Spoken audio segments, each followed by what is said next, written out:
Bueno, listo. Entonces, eran dos patrones. Eran dos patrones en general. Creo que la mejora estaba imposible, ¿cierto que no? Creo que todo lo bien. Finastería tan solo sí. Ninguna. Sí, lo veía. Se va a dormir. Ana María. Luisa. No sé, esa es la Bueno, última a ver, pregunta. entonces, vimos trauma renal, ¿sí o no? Entonces, masculino de 28 años, llevado a urgencias tras un accidente de tránsito de alta energía, presenta dolor lumbar izquierdo y hematuria. En ambas estaba normotenso, en ambas estaba con la misma frecuencia cardíaca, 94. La tomografía contrastada muestra la situación renal que compromete la corteza, la médula y el sistema colector. Corteza, médula y sistema colector con extravasación urinaria contenida. Y eso se llama un urinoma. Está saliendo sobre la orina de la peritoneo. No hay lesión vascular ni sangrado activo.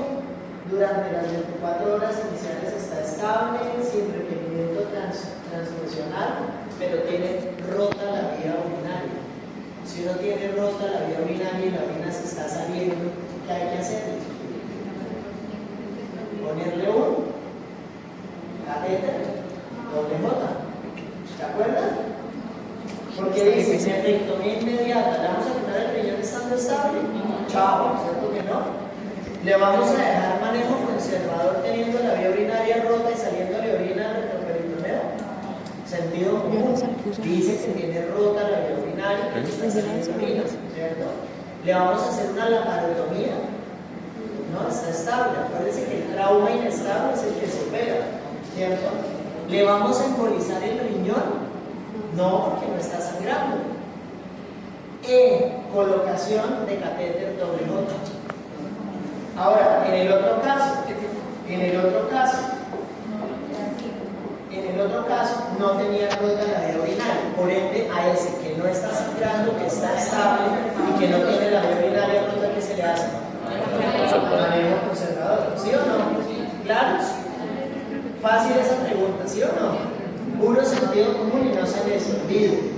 El riñón que tiene vía urinaria y vasos sanguíneos.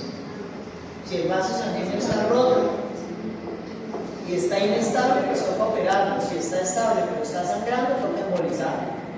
Y si tiene la vía urinaria rota, pues toca ponerle un catéter para que la orina no se le vaya por otro lado, sino que vaya por donde toca. ¿Claros con eso? Listo, entonces trauma renal chuleado. ¿Lo revisamos en la clase anterior? Sí, obvio. Adolescente de 15 años. Ese fue el regalo. Adolescente de 15 años. Consulta por dolor escrotal intenso. De inicio súbito hace 5 horas. Asociado a náuseas y un episodio emético. Al examen físico tiene el testículo izquierdo elevado y horizontalizado, ¿cierto? Y aparte tiene ausente el reflejo cremasteriano. Ya todos sabemos qué tiene, ¿sí o no? Listo. Pero entonces, mire lo que suele pasar, que pese a que todos sabemos lo que tiene, no falta el doctor que en urgencias, mientras espera que el urólogo lo valore, le esté pidiendo una ecografía doble. Y ese estudio reportó que tiene el flujo arterial del testículo disminuido, pero está presente, ¿cierto que sí? ¿Cuál es la mejor conducta en ese caso? Cirugía. No necesité el doble, pero aquí un doctor me le retrasó aún más, sabiendo que lo que toca es operar. ¿Sí o no? Tiene 16 años y tiene... ¿Listo? Y en este caso, cirugía también. Nunca lo olviden, doctores. Nunca lo olviden. Acuérdense de mí. La cirugía en la torsión testicular salva el testículo. Entre más rápido diagnostiquemos, mejor le va al paciente. ¿Claros con ese caso? ¿Se dio torsión la otra vez? Obvio que sí. Listo.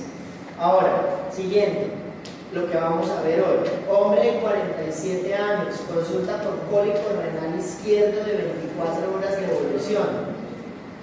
TAC simple de abdomen evidencia un cálculo en el uréter proximal de 8 milímetros, el paciente con hidronefrosis. El paciente presenta fiebre, leucocitosis y creatinina elevada. ¿Qué se le hace a ese paciente, doctores? Descompresión urgente de la vía urinaria y antibióticos. Nunca se les olvide, los pacientes cuando nos llegan a urgencias, y muchos de ustedes pudieron evidenciar con su notación, cólico renal con fiebre o con falla renal o monorrenal, se opera urgente, quiera o no lo quiera. Y en ese caso, lo que menos importa es el cálculo, lo que importa es destaparlo. Y estoy seguro que todos durante su rotación escucharon la palabra catéter WJ y catéter de nefrostomía. ¿Cierto que sí?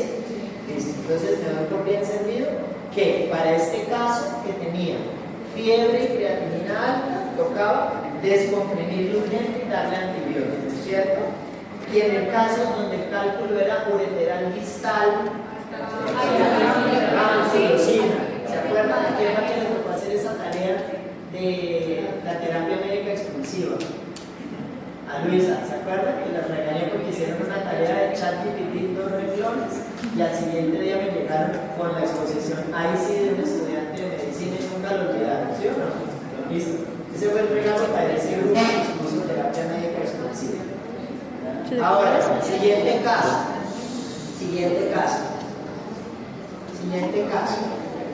Paciente de 72 años. Párenle bolas porque no voy a repetir. Paciente de 72 años. Consulta por LUTS severos, o sea, síntomas del tracto urinario severos. Tiene chorro débil, tiene pujo, tiene vaciamiento incompleto, tiene nicturia. Todo lo que tuvieron de la semiología, que no vieron conmigo en la clase, todavía me duele. Con un IPSS en 24, o sea, severo, ¿sí o no? Y con una ecografía prostática que nos muestra que tiene una próstata de 85 centímetros cúbicos, que tiene un residuo postmiccional muy elevado y que tiene un antígeno prostático en 2.5. Recibió tamsulosina durante 8 meses con mejoría parcial, o sea, sigue tapado a pesar de la tamsulosina, ¿cierto? ¿Cuál es la mejor conducta terapéutica en ese caso? Iniciarle o agregarle un 5-alfa de glutasa, ¿cierto que sí? Porque estamos jugando con dos mecanismos farmacológicos.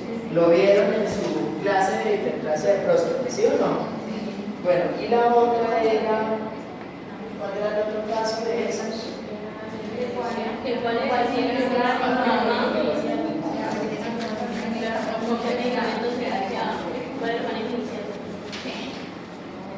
Ya, hombre de 68 años que consulta por síntomas urinarios de predominio obstructivo, disminución del calibre, tubo, tenesco, un IPSS moderado, un antígeno prostático normal, una próstata de 55 centímetros cúbicos y un residuo que no está tan elevado.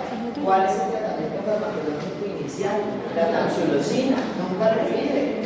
Por eso siempre les digo, terapia inicial se llama tamsulosina, ¿cierto? ¿Fácil o no?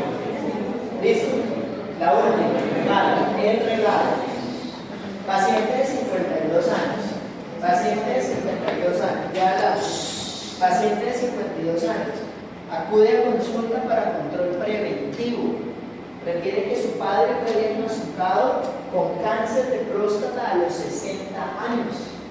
Paciente se encuentra asintomático y pregunta que cuándo debe iniciar el tamizaje. ¿Cuál es la recomendación más adecuada? Iniciar tamizaje desde los 45 años por antecedente familiar de primer grado. ¿Sí o no? ¿Cuál era la otra? Ya. Paciente de 56 años. Acude para la evaluación preventiva. Padre diagnosticado con cáncer de próstata a los 58 años. Tiene 56 años este paciente, tiene el antígeno prostático en 5.8. El tacto rectal muestra un nódulo endurecido en el lóbulo derecho. ¿Cuál es el siguiente paso más apropiado? Solicitarle la resonancia como estudio previo a la biopsia de próstata, que igual hay que hacer.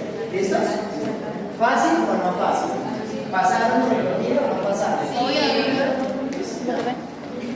Bueno, entonces, Porque tiene un IPCS de 18, tiene un IPCS de 18 y un tamaño de próstata de 55. Eso ya es un criterio de cirugía, pero yo creo que en general lo hicieron bien. No sé qué tanto les aportó la plataforma Teams, la bibliografía, y yo creo que la biblioteca que ya les quedó de los videos, creo que fue una estrategia que les puede ayudar para que repasen y tengan ahí su repaso para la vida profesional y eventualmente para sus exámenes de posgrado sobre la urología. Ahí alcanzan a tener videos de trauma, de neurofisiología, de hiperplasia, de escroto agudo, estuvieron de cáncer de vejiga, tuvieron casi de todo, de disfunción eréctil. Me parece que ahí tuvieron como suficiente. Entonces, en general creo que está bien. Todos, pues, algunos creo que pudieron tener la opción de pasar sonda, si no, por lo menos pudieron tener la opción de hacer el ejercicio en los simuladores, o sea que cumplimos con esa parte práctica. Pudieron ver pacientes durante la rotación, tuvieron la bibliografía para leer, creo que nos damos por bien servidos en el módulo de urología, lo pudieron repasar bien, ¿cierto que sí? Listo. Entonces, bueno, terminemos ahora con urolitiasis. ¿Sí ven bien esto? ¿Sí me acuerdan? Creo que hagámoslo, a ustedes, digamos, les tocó leer para esto, hagámoslo un poquito más didáctico, más interactivo. Y yo creo que sirve básicamente que repasemos los dos casos que acabaron de ver. Yo les quiero decir, ese tipo de casos, o sea, eso que ustedes acabaron de responder, siéntanse por bien servidos. Esos son básicamente preguntas de la Asociación Americana de Urología para estudiantes de pregrado. Así se evalúa un estudiante de medicina hoy en día, idealmente, ¿sí?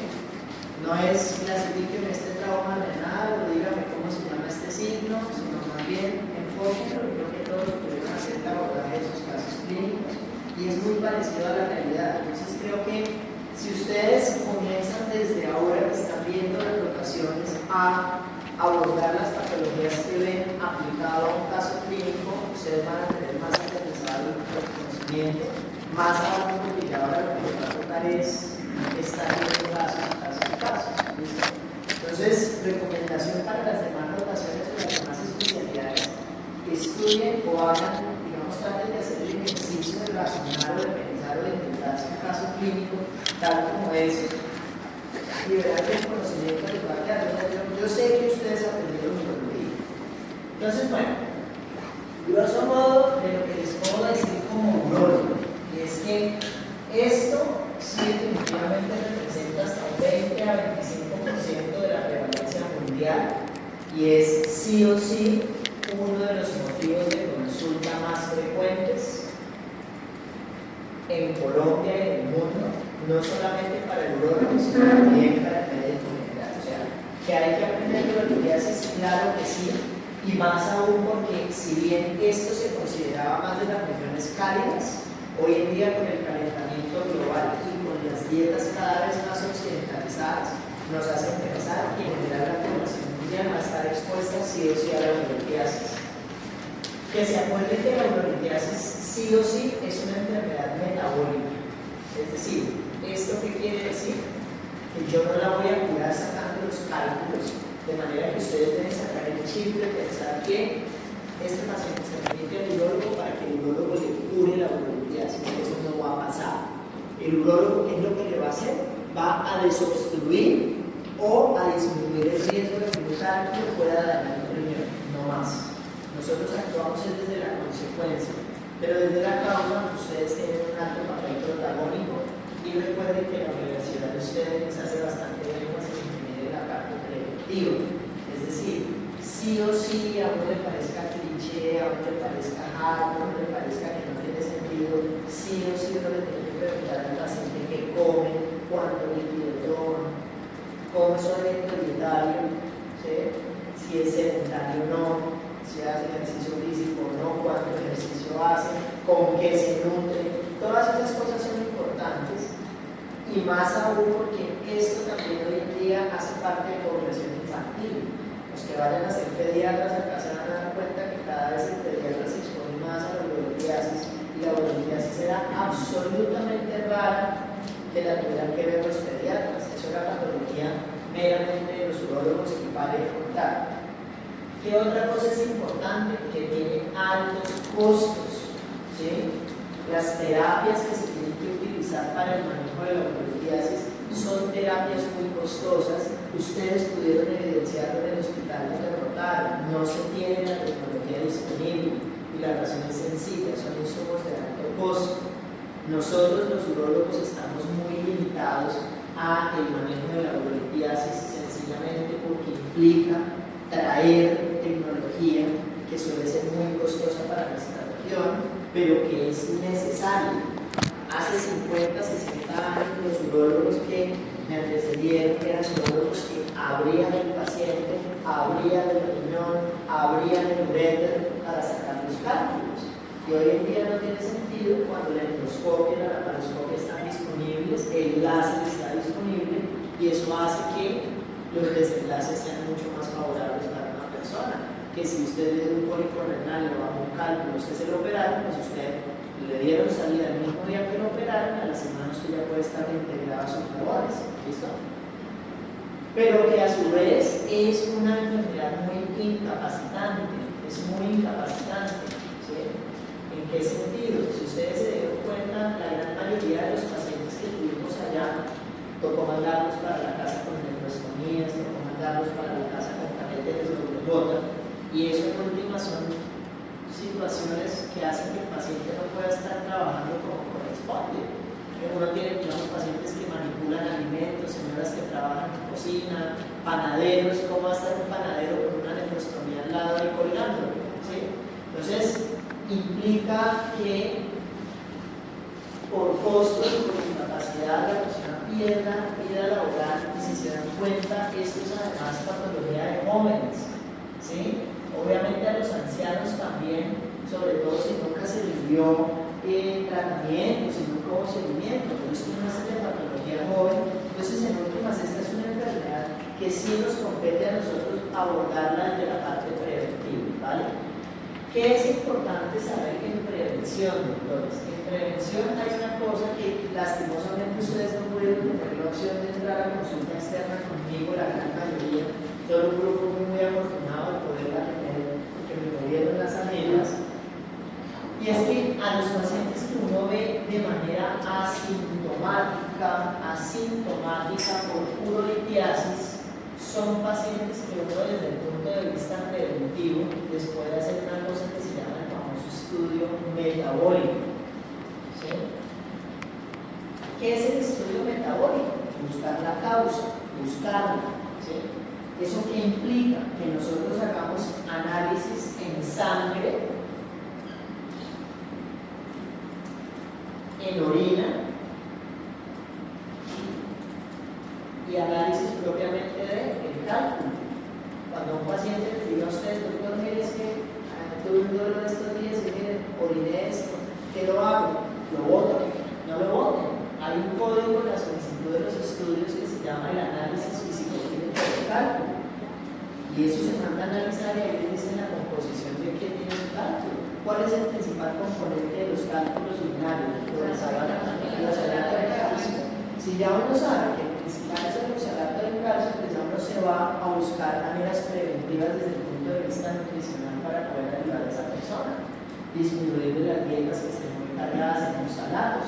Ustedes se meten en internet o busquen en ese ChatGPT cuáles alimentos tienen oxalatos. Todos, pero hay unos más. ¿Sí? Ana Valentina sabe, ¿sí o no? Entonces la idea es que, en principio, uno tiene que tratar de orientar a ese paciente desde el punto de vista nutricional a que se ayude. Y hoy en día hay pacientes que uno sabe que tienen a la mano también estas tecnologías. Entonces, señor, éntrese a inteligencia artificial y búsquese una dieta que no tenga oxalatos. ¿Sí me van a entender? Esas son cosas que ayudan. Ahora bien, ¿qué se debe mirar en la sangre y qué se debe mirar en la orina? ¿Sí? Básicamente en sangre y orina se buscan los mismos componentes.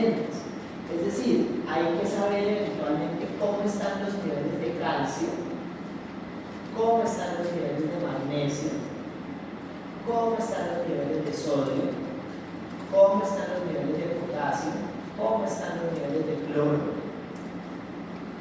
cómo están los niveles de ácido úrico, cuál es la carga de oxalatos que hay en la orina, sobre todo en la orina, cómo están los niveles de citrato en la orina, cuál es el pH de la orina, cómo está el equilibrio ácido-base de ese paciente.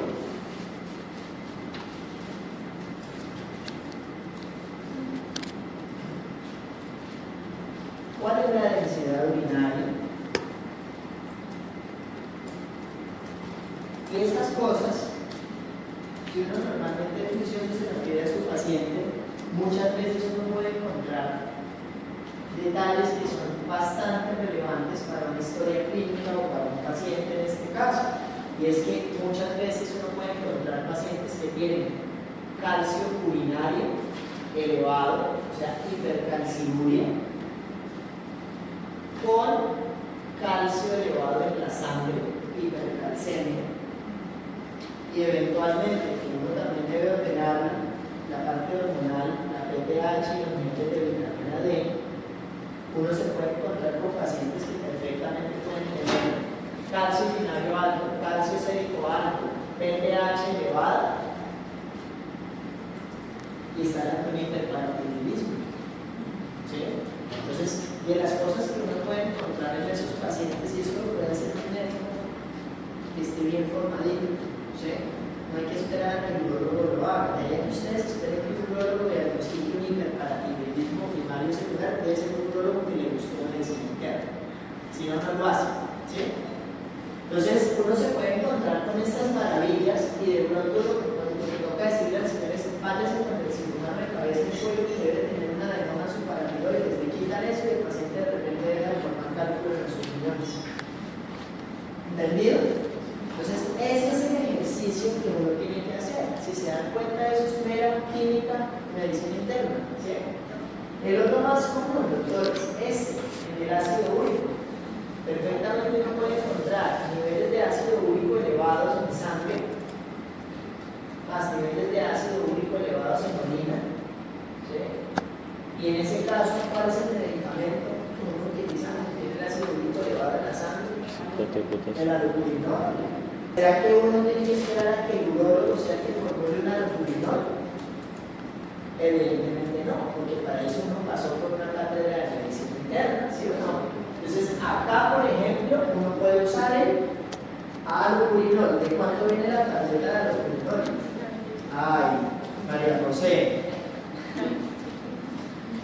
El allopurinol de 100 miligramos, ¿sí? Entonces resulta que uno le manda allopurinol a ese paciente que tenía el ácido úrico sérico alto, el ácido úrico urinario elevado y que tenía cálculos en sus riñones, y oh sorpresa, a los 3 meses uno le hace un control en ecografía y con el allopurinol solito el paciente: doctor, usted me disolvió los cálculos, ¿usted cómo hizo para disolverlos? Es mentira, uno no los disuelve, sencillamente se desagregan los cristales y el paciente va orinando. ¿Sí me hago entender? Entonces, cuando uno tiene hipercalciuria, generalmente uno utiliza los diuréticos, pero sobre todo uno utiliza los diuréticos de tipo tiacídicos. Laura, ¿cómo es que funcionan las tiacidas? ¿Cómo es que funcionan las tiacidas? Hace poco me salió en Instagram unos podcasts lo más de bonitos sobre los mecanismos de acción de los diuréticos, así como Harry Potter y todo. Yo una vez lo repasé, entonces yo los tengo aquí en la cabeza recién. ¿Cómo funcionan las tiacidas? ¿Y por qué uno puede usar una tiacida de cloritiasis? Menciónenme 2 diuréticos tiacídicos. La hidroclorotiacida. Ana María, menciónenme otro diurético tiacídico. La ventaja es que ya para terminar las clases ya me sé los nombres de todos. Entonces, Ana María, otro diurético tiacídico que no sea solo la hidroclorotiacida. ¿Cuál?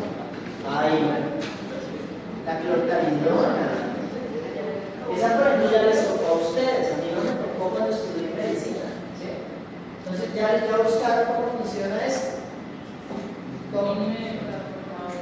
Sodio cloro en el túbulo distal. Entonces, ¿qué es lo que terminan haciendo? Haciendo que el paciente absorba su calcio en el túbulo distal y que se disminuyan los niveles de calcio en la orina, porque se absorbe ese calcio en exceso que se está saliendo por la orina. ¿Sí me van a entender? Entonces, si uno encuentra calcio urinario elevado, pues ya vamos a ver que esto sí o sí tiene que ir. ¿De cuánto viene la tableta de hidroclorotiazida? ¿Cintia? ¿De cuánto? Ya la medicina interna. ¿De cuánto viene la tableta?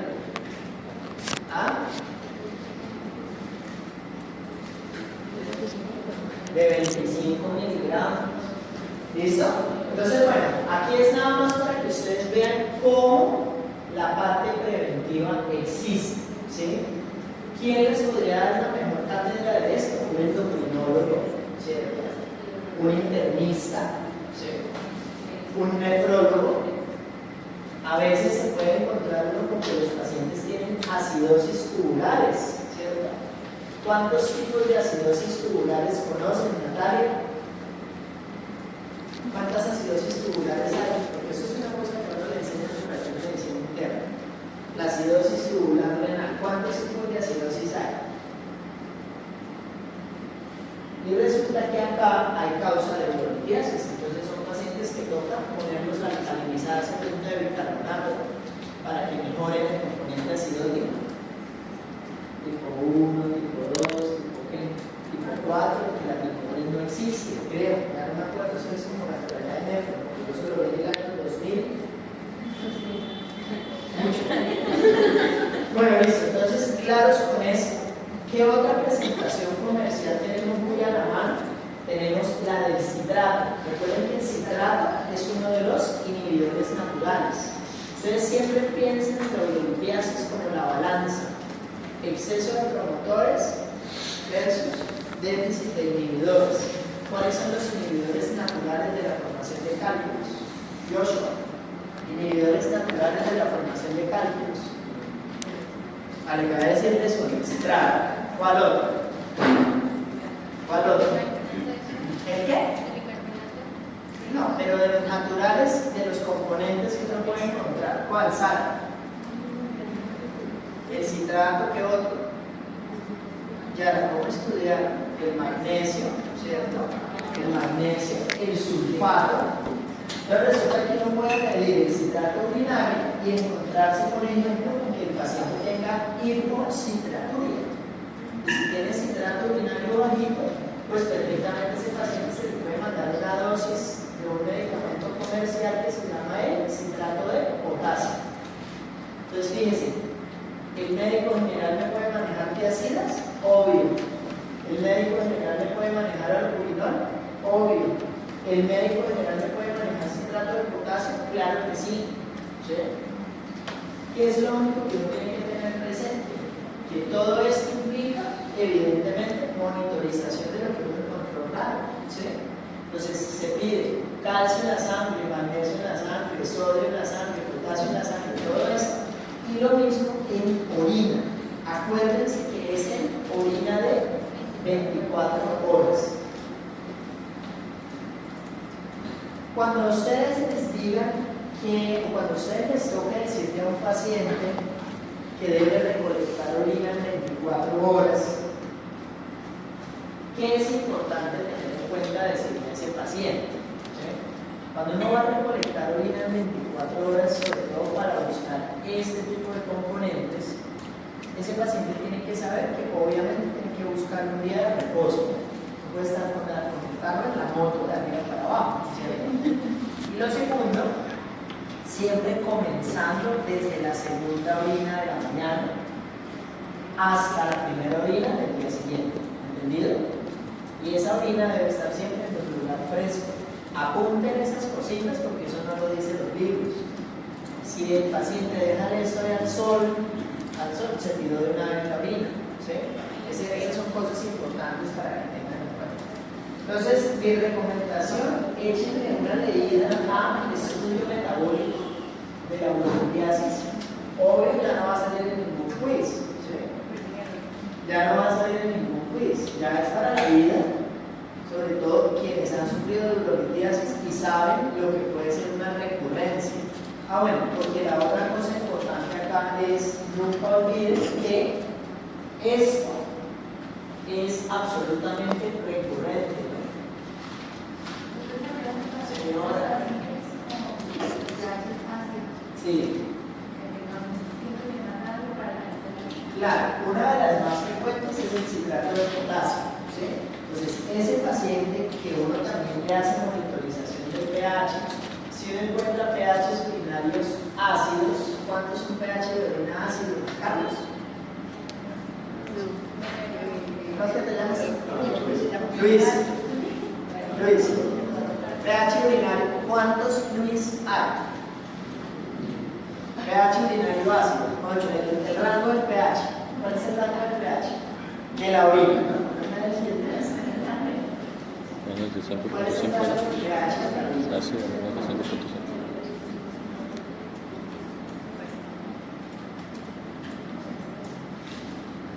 ¿Cuál es el rango del pH? La idea es más o menos cómo leyeron mis diapositivas de neuroanálisis en la plataforma Teams. ¿Cómo las leyeron? 5.8 a 6.2, ¿cierto? Entonces, pHs por debajo de 5.8, que son ácidos y que también uno lo ve en el parcial de orina, uno lo puede poner a analizarle, entonces uno le puede decir, señor, consiga citrato de potasio, se toma una cápsula diaria y me trae en un mes un parcial de orina para ver cómo va el pH, ¿sí? O también se le puede decir, cómprese el Alka-Seltzer, o cómprese el Monfiest, o cómprese la sal de frutas, cómprese 2 veces a la semana y en un mes me trae un parcial de orina para ver cómo va el pH de su orina. ¿Entendido con eso? Listo, perfecto. Entonces, claridad con este tema, ¿no? Ah, bueno, y se nos olvidaba la que ahora está de moda, afortunadamente. Acuérdense que también nosotros tenemos a la mano la vitamina D, ¿no? ¿Sí? Entonces resulta que hoy en día tenemos la facilidad de poder medir los niveles de vitamina D en la sangre. Si uno tiene hipovitaminosis D, la gran mayoría de los que están aquí sentaditos pueden tener hipovitaminosis D y no saberlo y requerir suplencia. Si uno tiene la vitamina D bajita, también altera el metabolismo del calcio. Acuérdense de eso y perfectamente el paciente con solo suplirle con vitamina D tiene bastante posibilidad de mejorar y que al siguiente control imagenológico ya el paciente diga, doctor, usted es un mago, mire cómo me sacó los cálculos y yo ni me di cuenta porque yo ni los vi cuando los explicé. ¿Sí? Esos son los verdaderos disolventes que el paciente pide. ¿Sí? Ustedes van a escuchar bastante el famoso chancapiedra o el famoso Robatinex, que son medicamentos, son componentes más extractos de tipo natural. A ellos se les ha hecho también estudios científicos para ver cuál es su verdadero mecanismo de acción. Ellos son inhibidores de la liberación de oxalatos, ¿sí? Pero sirven en el caso de que la microlitiasis que el paciente tenga sea sobre todo por presencia de oxalatos. Si se lo van a dar a un ácido úrico, no sirve para nada. ¿Se me hago entender? Entonces, por eso siempre vale la pena que busquen la causa. Ahora bien, que todo esto vaya acompañado de la dieta, ¿sí? Recuerden que hoy en día los pacientes en su afán por querer adelgazar o cuando se someten a tratamientos prebariátricos o postbariátricos son pacientes que les aumenta la carga proteica de manera muy significativa y esas dietas keto o esas dietas que se utilizan bastante en general van a traer dos detrimentos grandes. El primero es que van a acidificar bastante el pH de la orina y al hacer así les van a exponer más a que los pacientes puedan tener uretiasis. Entonces, ojo con eso, siempre averiguar los pacientes qué tipo de dieta hacen. La otra cosa, aquí siempre les hago la salvedad, doctores, acuérdense, y de las cosas que les pido, por favor, no se olviden de mí, es, recuerden que restringir la leche en ningún lado dice que le va a cambiar el panorama a la persona, ¿sí? Entonces, usted no tome leche porque es que por tomar leche es que le dieron cálculos, y acuérdense que cuando vayan a leer más a profundidad esto, ustedes van a darse cuenta que el calcio el calcio, más bien el oxalato, se nos evita que se absorba a nivel intestinal si nosotros consumimos el calcio en la dieta. Es decir, lo que no nos debe entrar es exceso de oxalatos. Ellos por dónde entran, por el intestino. La leche, el queso, el yogur, todo lo que tomamos se convierte como en una barrera para que el oxalato no entre al intestino. ¿Sí me hago entender? ¿Me entendieron todos? ¿Sí, Ana María? ¿Todos? Eso. Entonces, no lo olviden porque la idea es que ustedes se lleven ese concepto a la casa para que le saquen ese concepto a las personas, porque muchas veces la dieta es, uy doctor, no, yo apenas me dio que tenía un cálculo, yo dejé de tomar leche.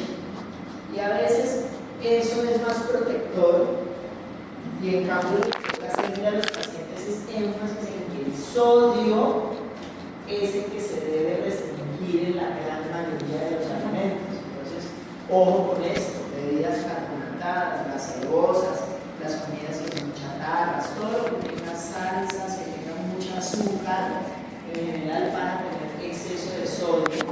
Y ese exceso de sodio en la dieta sí es un factor que lleva a que se agreguen los oxalatos y que se nos empiecen a absorber bastante. Y la otra cosa que nunca deben olvidar es que así como hay un exceso de solutos, también hay un déficit de solvente. ¿Cuál es el solvente principal de la orina? Agua. Agua. Entonces, en este caso, la recomendación 2.5 litros de agua al día. Obviamente, como ya lo vieron en medicina interna, paren de bolas al cardiólogo, no lo vayan a poner a replicarse porque si no lo afecta. Todo tiene que ser siempre personalizado a cada paciente. Claros con las recomendaciones dietarias y con las recomendaciones preventivas. Si ustedes ya entendieron esto, digamos que yo lo doy por servido con la mayor importancia de la clase. Pasemos ahora a lo otro que ustedes entran a entender bastante, y es en el manejo del paciente de urgencia, que es el que es más fácil. ¿Sí? Entonces, la gran mayoría de ustedes tuvieron la oportunidad de ver en urgencias pacientes que ingresaban por cólico renal. ¿Sí? Recordar que la principal manifestación clínica definitivamente sí es el cólico renal. Y si se dieron cuenta en los casos que les puse ahí, el cólico renal fue de las cosas que más se vio ahí. Nunca olviden la semiología del cólico renal. Yo les digo la semiología, pero yo sé que ustedes me dieron en mi clase y las diapositivas esas que les puse ahí. Pero no olviden, y la gran mayoría lo pudieron ver, el dolor del ángulo postobronquial que se irradia y se asocia a vómito. ¿Sí o no? Pero también a pesar de esto podemos tener pacientes que cursan con infecciones urinarias recurrentes. ¿Sí? De aquí les tocó hacer el video de la pielonefritis anticoagulomatoria. No. Bueno, la infección de vías urinarias recurrente. ¿Qué otra manera se puede manifestar un cálculo? Con hematuria. Ahorita tenemos hospitalizado a un paciente que tiene un cálculo en la vejiga y presentó hematuria. ¿De qué otra manera? Con una retención de orina. No sé si de pronto a alguno del grupo le tocó el paciente que empezó con un cálculo en la punta del pene y llegó tapado. Con una pinza se le jala ese cálculo y ya descansa. Es otra manifestación, retención urinaria. ¿Qué otra manera? La falla renal, ¿cierto? Si el riñón se tapa, el riñón se daña, y sobre todo en el paciente que es monorrenal, ¿sí? Ahorita tenemos hospitalizadas 2 pacientes monorrenales, ¿sí? Y esos son pacientes que se vuelven una verdadera urgencia si nosotros no les prestamos la atención que corresponde. ¿Qué es importante recordar de eso? La idea es que esto ojalá no tenga que llegar, ¿sí? Sencillamente porque si uno hace la prevención, pues el paciente no forma piedras de tamaño significativo que se desprendan y tapen. ¿Sí? Pero igual van a llegar lo peor, sobre todo aquellos que tienen litiasis infecciosas. Acuérdense que la litiasis infecciosa, que es la que comúnmente produce la IU recurrente, es la clásica litiasis coraliforme, ¿cierto? Laura, ¿cuál es el componente de la litiasis coraliforme, el más frecuente? Yo sé que hay varias Lauras, pero quiero a Laura. Laurita. ¿Cuál es el principal componente? Ácido úrico. Uy, qué dolor en el alma. Hable Grecia, ¿cuál? Oxalato de calcio. Usted se escondió, pero yo me acuerdo su nombre. Estrubita. Y se prepara y sabe. Estrubita, sí, sí, sí. Entonces, la estrubita, ¿sí o no? Entonces, nunca se les olvide que estos son como los pacientes que son la excepción a la regla. Y es que perfectamente una personita puede adquirir una bacteria en su orina y esa bacteria subirse al riñón y quedarse ahí cosechada y terminar formando una piedra cuya matriz es matriz bacteriana. ¿Listo? Entonces, de esto que es importante acordarse, que esta sí es la verdadera piedra quirúrgica. Esta sí es la piedra que definitivamente va a necesitar que se saque, porque si pretendemos manejarla médicamente con antibióticos, pues le estamos haciendo un daño al paciente, ¿sí? Y esto puede terminar convirtiéndose en un desenlace muy fatal con riñones que se dañan y que después terminan en nefrectomías que son muy, muy complicadas.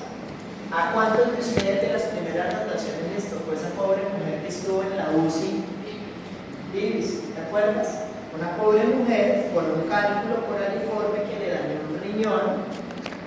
Tocó llevarla a una nefrectomía, un riñón podrido, adherido al intestino y además, y terminó con medio intestino por fuera, sin riñón. Acuérdense, ustedes tocó ese caso. Entonces, este tipo de casos sí son los que uno tiene que procurar remitir de manera más prioritaria. Cuando ustedes vean esa palabra, coraliforme en una ecografía, remitan a esos pacientes.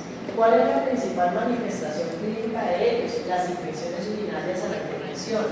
Y esto es el otro gran mensaje que les digo, y acuérdense de mí, ya no van a volver a ver en esto, entonces acuérdense, cuando una persona tiene infección urinaria a la repetición, hay que estudiarla, hay que buscarle la causa.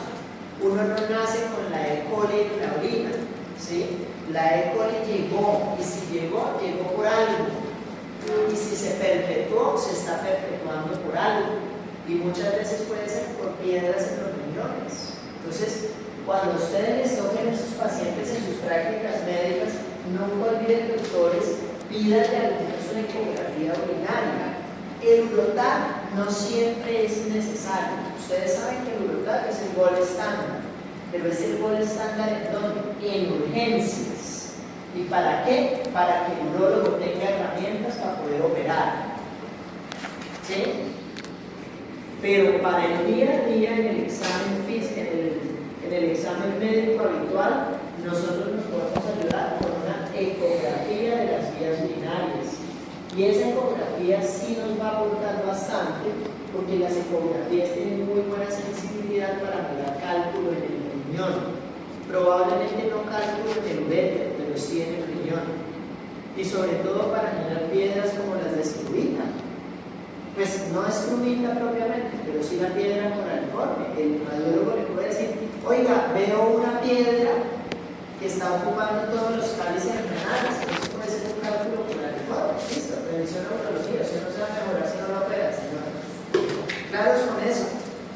Bueno. Ahora bien, hablando específicamente de esta, que sí es la que más vieron, levanten la mano cuando les tocó ver cólicos renales en su rotación. Miren, eso es más o menos que el 30% del salón. O sea, quiere decir que sí llega. Entonces, basado en eso, el cólico renal siempre tengan en cuenta dos cosas. ¿Cuál es el pilar de manejo de ustedes? El dolor, el manejo del dolor. Entonces, como les hice énfasis a algunos de los que me presentaban pacientes, ¿sí? Ustedes tienen que tener en cuenta que hay dos grandes tipos de medicamentos que se tienen que graduar sabiendo manejarlos, y no en el tema solamente de la urología, sino en general. Uno, los analgésicos, y dos, los antibióticos. Nunca olviden eso. La diferencia entre ustedes y yo, que me gradué en el año 2010 a la fecha de hoy con ustedes, la única diferencia es que yo sé utilizar un telescopio y el láser y saco próstatas, pero por lo demás yo soy igualito a ustedes. Claro, seguro diclofenaco, seguro naproxeno, Y no es que eso sea menos, no es que no se subestime por eso, no. Porque es que un estudio es para ayudar a la gente con sustento médico. ¿A quién le voy a mandar el aire? ¿A quién le voy a mandar el opioide? ¿A quién le voy a mandar el antiespasmódico? Eso también lo sabe el farmacéutico. Y el estudio es para que pueda, pues, para poder vender, para que su droguería salga adelante. Pero la diferencia entre él y nosotros es que nosotros sí sabemos farmacocinética y farmacodinámica. ¿A quién falta que tocó hacer tarea conmigo de farmacocinética y farmacodinámica de los grupos anteriores? A ustedes, obvio, que fue lo del diálogo. ¿Sí? O sea, hicimos el ejercicio de farmacocinética y farmacodinámica. Entonces, aquí pasa lo mismo. Uno tiene que saber de manejo analgésico y obviamente uno tiene que saber de manejo antibiótico. ¿Cuál es el pilar de manejo del cólico renal en tratamiento? Fármacos. ¿Cuál grupo farmacológico es el los AINES, ¿sí? Y de los AINES, por evidencia científica en estudios, el que más ayuda, el diclofenaco o el ketorolaco, ¿sí? ¿Listo? ¿A quién no se le debe colocar AINES de entrada? Entonces, de entrada. ¿Al qué? Pues muchos no vamos a saber si la tienen porque no vamos a tener la creatinina inmediatamente. Pero si de base el paciente que tiene un resultado de falla renal, doctor, pues no se lo ponga. ¿A quién tampoco se lo vayan a poner de entrada? Al monorrenal. ¿Qué tal que ese monorrenal esté aparte de tapado y haya una creatinina alta? ¿Sí? ¿A quién más no se le debe colocar AINES? ¿A quién? Al que tiene una enfermedad del celopémico, ¿cierto? Pues porque si no, vamos a desencadenar una hemorragia digestiva alta. Entonces, ojo con eso. Por lo demás, si los niveles de creatinina no son mayores de 1.5, si no son mayores de 1.5, uno podría arriesgarse a colocar. Hasta 1.5 es un buen punto de corte para poner AINES. Si no tengo a la mano los AINES, pues utilizo los opioides. ¿Cuál es la reina de todos los opioides? La morfina, ¿cierto que sí? Entonces mi recomendación, aprendan a formular y a manejar la morfina en urgencias. Cuando hagan su rotación de urgencias en el internado, aprendan cómo se maneja la morfina. La morfina es el analgésico ideal. Si a uno le da un cólico renal, eso es lo que le deberían colocar junto al aire, ¿sí? La morfina, uno no le debe tener miedo a los opioides, ¿sí? El mayor miedo que le generan a los opioides es que generan dependencia, que no, eso no pasa con que a uno le pongan algo para que le controle el cólico renal en urgencias. Si el paciente es farmacodependiente, tiene algún antecedente psiquiátrico, listo, a ver si se lo van, no se lo vayan a poner. Pero si no, ustedes pueden aprender a colocar morfina y a saberla titular. Ojo con eso. ¿Qué otro opioide hay disponible en urgencias? El tramadol. El tramadol, recuerden que si se pone subcutáneo y no intravenoso, el subcutáneo produce menos emesis. ¿Ok? ¿Qué otro opioide conocen que se pueda administrar en urgencias? La meperidina. La meperidina es una opción muy buena. ¿En quién no se debe colocar meperidina? ¿En quién no se debe colocar meperidina? Angie. Idealmente, ¿en quién no? En los pacientes epilépticos. Se les baja el umbral de las convulsiones y perfectamente les pueden convulsionar en urgencias. Entonces, ahora pregúntenme, ¿hace cuánto yo no formulo una meperidina? Por allá en el rural, ¿sí? Pero son conceptos que me quedaron a mí de cuando yo estudié medicina, porque eso es lo que me hizo ser médico y no farmacéutico. Entonces, ese es el concepto que les pido. Uno no se tiene que saber de cuánto es la vida médica, de cuánto es el pico de concentración, eso se olvida, ¿sí? Por eso yo debato mucho en los exámenes teóricos, ¿sí? Pero esos detallitos que les acabo de mencionar son cosas que no pueden olvidar porque si no, después les hace una melena o les hace una hematemesis ese pobre viejo y ahí adivinen quién fue el error.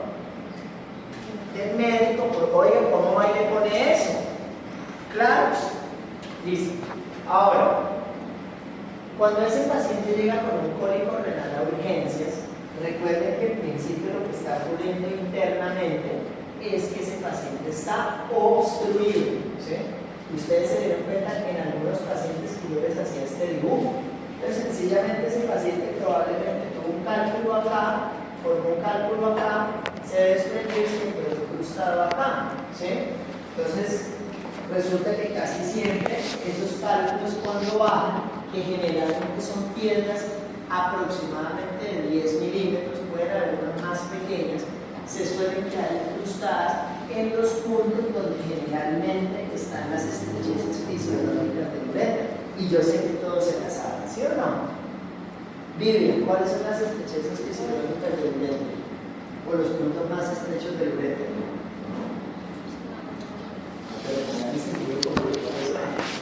Ahí está el dibujo. ¿Cuál es el punto más estrecho? Ya dijo uno, ¿cierto? Ya se los pinté. La unión uretero-vesical, ¿cierto que sí? Boris, ¿qué hubo? ¿Cuál es el otro? ¿Está muy callado? ¿La qué? La unión uretero-piérica, o sea, esta de acá, ¿cierto que sí? Acá también se queda. Sobre todo, ¿cuáles se quedan aquí incrustados? Pues los coraliformes, ¿cierto? ¿Y cuál es el otro punto de estrechez fisiológica? Sí, Luisa. Luisa, ¿cuál? ¿Cuál? ¿Cuál es el otro punto de estrechez fisiológica? El cruce de los vasos ilíacos. Entonces, eso es lo que nos hace a nosotros, habitualmente caracterizar o dividir el uréter, ¿cierto? En proximal, medio y distal, ¿sí? ¿Qué es proximal, medio y distal? Todo lo que está por encima de los ilíacos es el tercio proximal del uréter. Todo lo que está en el espesor de los ilíacos, que casi siempre corresponde a la articulación sacroiliaca, todo este espesor es el tercio medio. Y todo lo que esté por debajo de los ilíacos, el tercio distal. Entonces, si se dieron cuenta ahorita que les hice el quiz, les dije que un paciente tenía un cálculo en el uréter proximal y el otro tenía el uréter distal. ¿Por qué es importante eso? ¿Por qué es importante que uno caracterice si es del proximal o del distal? Pero ¿para qué más?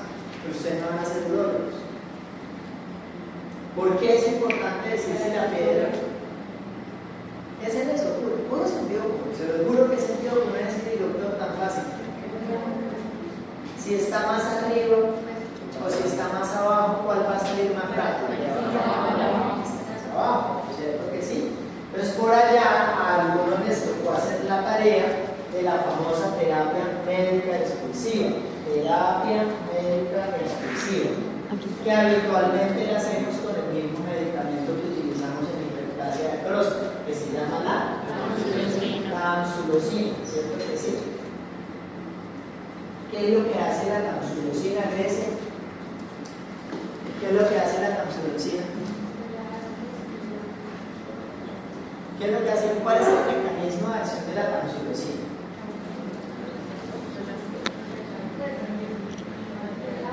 Como usted la entendió para cuando leyó próstata, ¿qué hace la tamsulosina? Siempre que uno va a estar con un examen teórico, ya uno se le olvidó, lo que leyeron para hoy ya se les olvidó, pero ¿qué? ¿Sí lo que entendiste? Relaja el músculo liso de la uretra prostática. Pero en este caso, pues complementémosle a Grecia. Los receptores alfa antagonizan los receptores alfa, ¿qué? ¿De qué tipo? Alfa 1, ¿cierto? Pero resulta que por acá hay una estructura que se llama el trígono vesical, que tiene los dos uréteres y la uretra en la vejiga.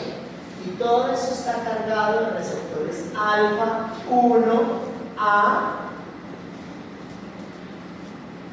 que es lo que hace que esto se mantenga contraído. incluyendo las boquitas de los uréteres. Entonces, si yo doy un bloqueante de receptores alfa, ¿qué va a pasar? Se abre, y si se abre, la boquita del uréter se abre y el cálculo se sale mucho más fácil. Pero ¿qué tipo de cálculos son entonces los que son candidatos a nivel de transfusión? Los menores de 10 milímetros, que estén ubicados en el tercio distal del uréter. ¿Entendido? Entonces resulta que esto sí lo pueden manejar ustedes. Si a ustedes en el urotac o en la ecografía el radiólogo les está diciendo es que yo le veo una piedrita de 5 milímetros en la mano uretero vesical, ya ustedes saben que es un paciente que se puede manejar 10 días con tamsulosina. Pero no me le van a hacer el oso de mandarle tamsulosina a un cálculo cuneiforme, ¿cierto? O peor aún, no me le van a mandar tamsulosina al que tiene un cálculo de 1,5 centímetros en el uréter proximal, que además está con fiebre y con creatinina elevada. ¿Sí? Entonces, no se les olvide, no me vayan a olvidar con estas cositas puntuales. Sí o sí, en quién aplica la terapia médica exclusiva que la pueden hacer ustedes. ¿Sí? Pero usted está chateando. ¿Está chateando? ¿Está tomando apuntes, papi? Pilas, acá, concentrado. ¿Sí? Entonces, ¿en quién aplica la terapia médica exclusiva? La terapia médica exclusiva aplica solamente en estas piedritas que por fortuna son la gran mayoría. Si ustedes quieren tener en cuenta algo, la gran mayoría de los cólicos renales son de resolución espontánea. Por eso cuando el paciente le dice, no, yo me puse a tomar cerveza caliente, yo me tomé el agua de vida y a mí me funcionó, es porque la gran mayoría tenían su piedrita chiquitica en el tercio distal del uretero. ¿Sí? Pero para poderlo ayudar y que uno como médico quede como un príncipe con ese paciente, uno le puede decir, en vez de tome vira, tómese tamsulosina por 10 días más, un año, señor. Porque usted tiene la creatinina normita y con esto se va a mejorar. Ahora bien, ¿qué hay que hacer de todos modos? Una radiografía de abdomen de control. ¿Sí?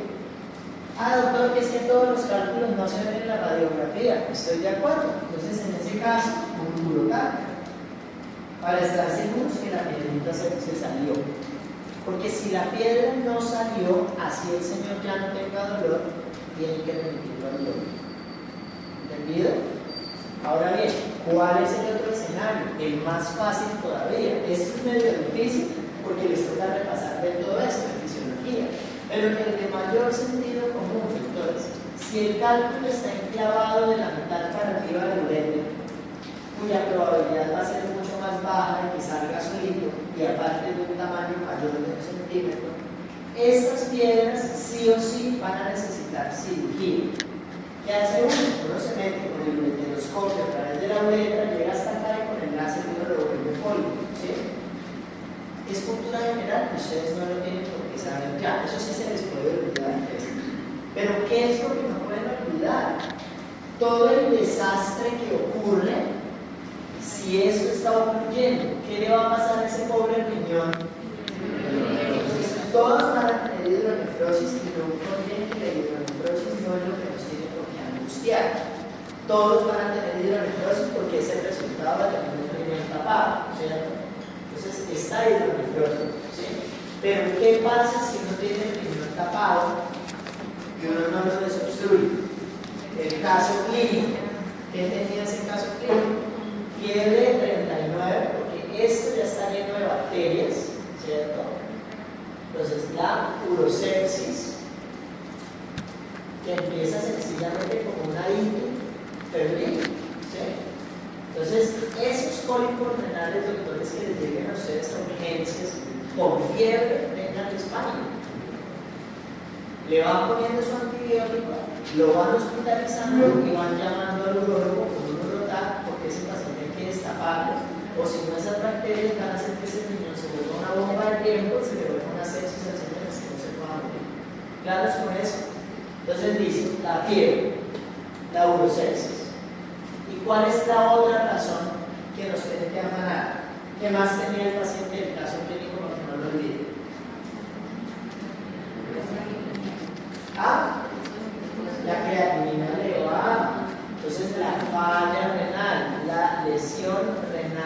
acuda, ¿cierto? Entonces, si este riñón está tapado y está inflado, pues ¿qué va a pasar? Que perfectamente se puede dañar, ¿sí? Y con más razón ese paciente toca destaparlo, ¿sí? Ahora bien, ¿en qué situaciones incluso la falla renal se vuelve aún de mayor urgencia? ¿En qué situaciones? En el paciente que es monorrenal, no te olvides, el paciente monorrenal, así se le quite el dolor, no lo manden para la casa. Incluso ese paciente monorrenal, mi recomendación, ni siquiera con tamsulosina para la casa. Lo dejan y que sea negociado con el especialista que el paciente desimbolice. ¿Entendido? Pero a un monorrenal no lo manden para la casa. ¿Listo? Que si les pelea, listo, señor, no se preocupe, usted es monorrenal, pero fírmeme acá que usted se quiere ir. ¿Sí? Y la otra, como el que tenemos hospitalizado ahorita en la UCI, que estoy seguro que hay un caso también de tocó muy parecido. Paciente que le caen 2 cálculos, uno en cada uréter. O sea, cuando es bilateral. Si es bilateral, es la misma vaina que si fuera un monorrenal, porque es esto mismo en el otro riñón. ¿Sí? Y no se les olvide que siempre en esos pacientes lo que más nos debe hacer correr, aparte de que sean monorrenales y que sean bilaterales, es que al momento de interrogarlos, ¿qué es lo que uno les debe preguntar a los monorrenales? Que nos hacen correrle. ¿Qué dijimos luego? ¿Ya se les olvidó? ¿Qué fue lo primero que yo pregunté hoy a la interna? ¿Ah? ¿Cómo está orinando? Que si tiene o no tiene anuria. Que si no tiene anuria, o sea, si está todavía orinando, pues quiere decir que por algún ladito le está bajando la orina. Pero si está totalmente bloqueado y no le está llegando orina a la vejiga y la vejiga la tiene sin globo, pues por más razón no calcularla, sus glúteos y sus riñones van a quedar fritos muy rápidamente. ¿Listos? Entonces, bajo esa situación de urgencia, ¿qué es lo que uno tiene que hacer? O ponerle un catéter doble J, ¿cierto? O ponerle una nefrostomía. Entonces, el catéter doble J, no lo olviden, es un dispositivo que es como una sonda que entra desde la vejiga hacia el riñón. ¿Alguno pudo ver cómo se ponía un catéter doble J? Listo, perfecto. Es como para empujar hacia un ladito del cálculo y que la manguerita entre hasta el riñón y todas estas bacterias bajen y comiencen a drenar por acá, ¿cierto? Ese paciente de los cálculos ureteriales que llegó, el único que está ahorita en la UCI, llegó como que tenían 13 ayer y hoy ya tienen 8 después de haberle puesto sus catéteres. Ya lo destapamos, ya solucionamos la falla renal post-renal, ¿cierto? Si yo no le pude poner el catéter, la otra alternativa es la nefrostomía, ¿cierto? Y creo ya que con eso ustedes quedan muy bien servidos porque aprendieron la urología que necesito que entiendan. Obviamente no quiero que salgan a creer que ya son urólogos, porque esto es un proceso, pero que por lo menos este tipo de situaciones no las vayan a dejar pasar en nada. ¿Listos? ¿Todo claro? Sí, señor. 7:35, nos vamos. ¿Alguna duda? Señora. Lo que haya, como dicen los pacientes, lo que haya. Lo que haya. ¿Listo? Doctores, muchas gracias.